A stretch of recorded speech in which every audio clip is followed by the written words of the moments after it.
L'idée de se transformer en une machine créée par l'homme en intégrant le cerveau à un ordinateur pour une augmentation technologique est un concept d'une grande intrigue. Cette intégration promet un domaine où l'on pourrait potentiellement exploiter des capacités au-delà des limites humaines conventionnelles. La possibilité de posséder des pouvoirs extraordinaires et d'accomplir des tâches qui semblent bien au-delà de nos capacités actuelles a suscité à la fois fascination et scepticisme. Au premier plan de cette révolution technologique se trouve Neuralink, l'initiative d'implants cérébraux d'Elon Musk qui a attiré une attention considérable. Cependant, alors que Neuralink fait les gros titres, il est important de reconnaître qu'il n'est qu'un parmi un paysage en expansion rapide d'entreprises dédiées à l'avancement des interfaces cerveau-ordinateur. L'idée de fusionner la conscience humaine avec les machines n'est pas entièrement une innovation contemporaine. Elle remonte au travail pionnier de Hans Berger, un scientifique des années 1920 qui a révélé le fonctionnement du cerveau par l'activité électrique.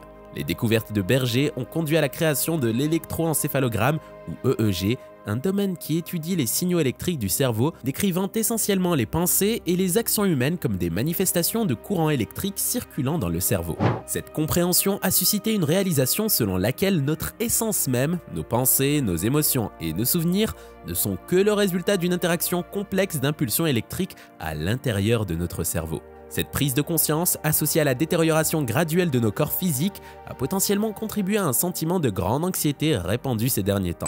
Les signaux électriques dans le cerveau ont été découverts et enregistrés pour la première fois par Berger, révélant les schémas d'activité cérébrale connus sous le nom d'ondes cérébrales.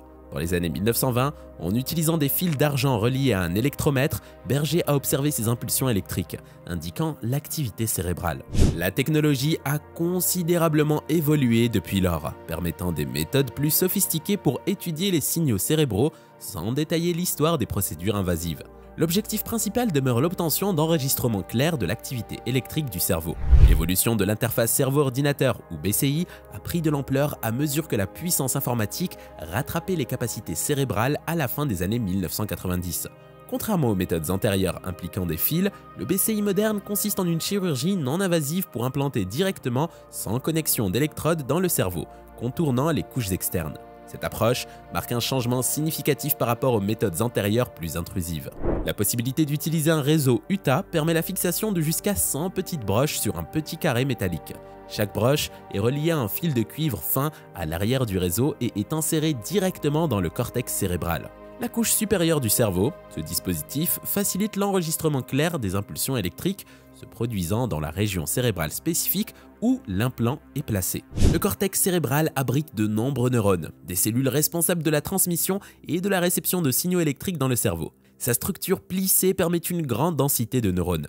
Les plis corticaux sont essentiels car ils permettent une plus grande surface dans un espace confiné, un aspect crucial pour l'intelligence de niveau humain. Comparé aux mammifères aux capacités cognitives plus simples comme les lamantins et les écureuils, les humains ainsi que des espèces intelligentes comme les chimpanzés, les dauphins et les éléphants possèdent des couches corticales profondément pliées. Un détail intéressant. Si la couche corticale était aplatie, elle serait d'environ la taille d'une petite nappe. La UTA Array détecte l'activité neuronale, la transmettant à un dispositif situé sur la tête du patient pour un traitement du signal. Ce processeur convertit le signal analogique du cerveau en un format numérique pour une interprétation par l'ordinateur, puis le transmet via un câble. Généralement, les individus ont des implants de chaque côté de leur tête en raison des fonctions différentes de chaque hémisphère cérébral. Jusqu'à 6 dispositifs peuvent être implantés, mais la procédure, bien qu'une amélioration par rapport aux méthodes antérieures, reste assez invasive. Ce processus n'est pas entrepris à des fins récréatives. Les premiers dispositifs BCI ont été développés principalement pour aider les personnes gravement handicapées à reprendre le contrôle de leur vie. Ils permettent aux individus, même paralysés de la taille vers le bas, d'utiliser les signaux cérébraux pour contrôler les fonctions de leur corps. Le lien du système nerveux peut être rompu suite à une blessure ou à une maladie progressive. Une interface informatique offre la possibilité de relier le cerveau au monde extérieur, permettant de contrôler un ordinateur uniquement par ondes cérébrales, sans recourir à un clavier ou une souris. Les personnes capables d'utiliser un ordinateur transmettent actuellement des signaux cérébraux au dispositif d'entrée de l'ordinateur via leurs mains. L'interface cerveau-ordinateur permet une connexion directe entre les signaux cérébraux et les entrées de l'ordinateur, éliminant ainsi le besoin des mains et d'un clavier. Plusieurs personnes dans le monde ont déjà bénéficié avec succès de cette approche. Dans des cas plus avancés, les interfaces cerveau-ordinateur peuvent aider à connecter le cerveau et le corps après des blessures physiques. L'histoire de Gert Jan Oskam est un excellent exemple. Il y a 12 ans, un accident de moto l'avait paralysé de la taille vers le bas. Récemment, grâce à la technologie BCI ou interface cerveau-ordinateur, M. Oskam a pu retrouver la capacité de marcher. Des Utah Arrays implantés dans les deux hémisphères de son cerveau sont connectés à deux dispositifs qu'il porte sur un serre-tête. L'un de ces dispositifs sur son déambulateur est relié à des capteurs cérébraux qui, à leur tour, sont liés à un deuxième réseau d'électrodes implanté dans sa colonne vertébrale. Un ordinateur intermédiaire positionné entre les deux implants utilise l'apprentissage machine pour interpréter les signaux neurologiques du cerveau. Il traduit ensuite ces signaux en stimulation électrique dirigée vers la moelle épinière, permettant ainsi des mouvements musculaires souhaités. Bien que cette technologie soit impressionnante, elle présente des limitations évidentes et des contraintes strictes. Les chercheurs impliqués dans le cas de M. Oskam ont reconnu que l'interface cerveau-moelle épinière peut aider pour des tâches simples telles que la marche, mais est incapable de traiter des mouvements plus complexes tels que ceux impliquant les bras et les mains. En comprenant cela, on peut établir des parallèles avec le fonctionnement d'un implant cérébral Neuralink. Neuralink n'introduit pas de concept révolutionnaire dans la BCI. Plutôt, ils utilisent de nouvelles technologies et de l'ingénierie pour améliorer les capacités de manière sensée, suivant ainsi l'approche d'Elon Musk à travers ses entreprises. Musk critique une industrie qui accuse au moins 10 ans de retard dans l'adoption de nouvelles technologies. Elon lance généralement de nouvelles startups qui embrassent des risques importants en utilisant une technologie de pointe inexplorée par les principaux acteurs. Tesla n'a pas inventé la voiture électrique, mais s'est distingué en appliquant des avancées scientifiques en ingénierie. SpaceX n'a pas révolutionné la technologie des fusées, mais a repoussé les limites scientifiques à des niveaux sans précédent. De même, The Boring Company n'a pas inventé le concept de forage de tunnels, mais vise à l'exécuter à une vitesse sans précédent. Neuralink a utilisé une nouvelle technologie pour améliorer la fonctionnalité de l'interface cerveau-ordinateur ou BCI. Au lieu d'utiliser l'Utah Array, ils ont introduit une approche plus avancée impliquant une dentelle de fil mince et flexible pour relier les électrodes au cortex. Cette innovation a considérablement augmenté le nombre de potentielles connexions à électrodes, passant de 100 à plus de 1000 par implant. La conception permet un placement plus adaptable des fils d'électrodes dans les tissus cérébraux, optimisant ainsi la fonctionnalité et la couverture. L'appareil Neuralink, d'environ la taille d'$1/4, a remplacé le Utah Array le plus petit, permettant une portée de connexion plus étendue à l'intérieur du cerveau. Ces fils, plus minces et flexibles, étendent non seulement l'utilité de l'implant, mais réduisent également les dommages aux tissus cérébraux, l'inflammation, les tissus cicatriciels et diminuent le risque de rejet de l'implant par le corps. Les implants Neuralink ont le potentiel de rester en place pendant des périodes prolongées, tandis qu'un réseau de type Utah doit généralement être retiré après 30 jours. La construction d'un réseau Utah exige l'expertise d'un neurochirurgien de haut niveau, souvent occupé par des interventions cruciales pour sauver des vies. En revanche, le processus d'implémentation de Neuralink est facilité par un robot chirurgical autonome ressemblant à une machine à coudre, assurant un positionnement précis des fils d'électrodes dans le cerveau. Cette approche automatisée non seulement améliore l'accessibilité, mais promet également une procédure plus sûre par rapport aux interventions humaines supervisées. En ce qui concerne l'apparence et la fonctionnalité, les défenseurs de Neuralink suggèrent que ces implants sont discrets et indiscernables, permettant aux individus de les avoir sans visibilité externe.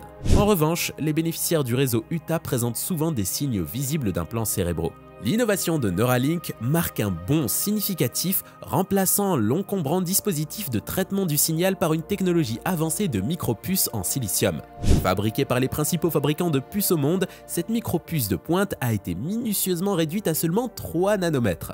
Pour appréhender cette échelle, il faut considérer qu'un nanomètre se mesure au niveau des molécules et des atomes, soulignant la miniaturisation remarquable qui permet une puissance de calcul complexe à l'intérieur de l'implant Neuralink.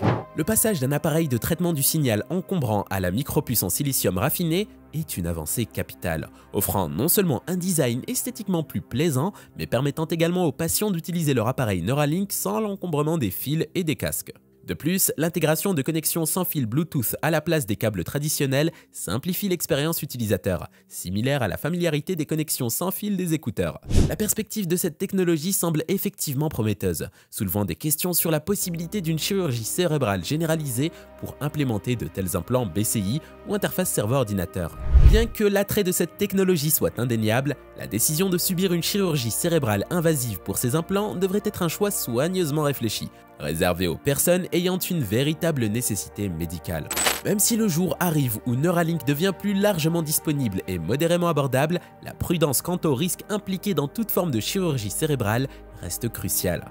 Les incertitudes concernant les effets à long terme, les implications pour la santé et les conséquences possibles d'avoir des fils implantés dans le cerveau et un micro-ordinateur discrètement niché dans le crâne sont des facteurs importants qui méritent une réflexion et une évaluation attentive avant l'adoption généralisée d'une telle technologie. L'importance de comprendre et de traiter les dangers potentiels associés à ces procédures ne peut être surestimée. La technologie des interfaces cerveau-ordinateur ou BCI devient de plus en plus accessible sans avoir besoin d'une intervention chirurgicale invasive. Brian Johnson, le fondateur de Kernel BCI en 2016 et également affilié à Neuralink, est notable pour ses investissements substantiels dans les avancées technologiques visant à contrôler le processus de vieillissement.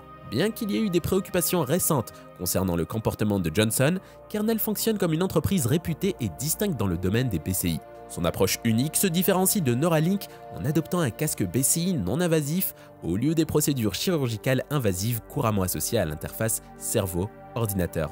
Le casque Kernel Flow, ressemblant à un casque spatial futuriste imprégné de technologies de pointe, offre une méthode innovante pour établir une connexion transparente entre le cerveau humain et un ordinateur, sans nécessité d'intervention médicale invasive.